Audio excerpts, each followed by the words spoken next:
Choking incidents are unexpected and can be life-threatening. This video is dedicated to raising choking awareness and equipping viewers with essential first aid knowledge. Choking happens when something, typically food or an object, gets stuck in the throat, blocking airflow.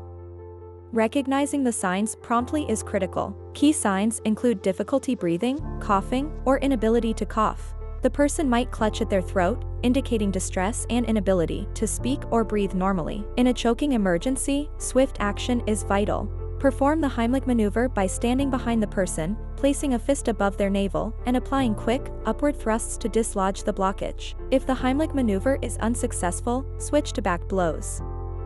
Firmly strike between the shoulder blades to help dislodge the object. If the obstruction doesn't clear, immediately call emergency services.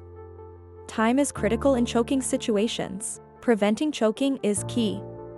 Practice safe eating habits such as chewing food thoroughly, cutting it into smaller pieces, and avoiding talking or laughing while eating. CPR training is invaluable. It teaches not just resuscitation techniques but also methods to assist choking victims effectively. Kyteway's recent collaboration with a workplace wellness organization has led to the development of an extensive library of mental health and well-being courses. Are you driven to develop e-learning courses that teach life-saving skills, particularly in healthcare and emergency scenarios like choking incidents? We have the expertise and resources to guide you. Join us in our mission to create transformative and potentially life-saving learning experiences.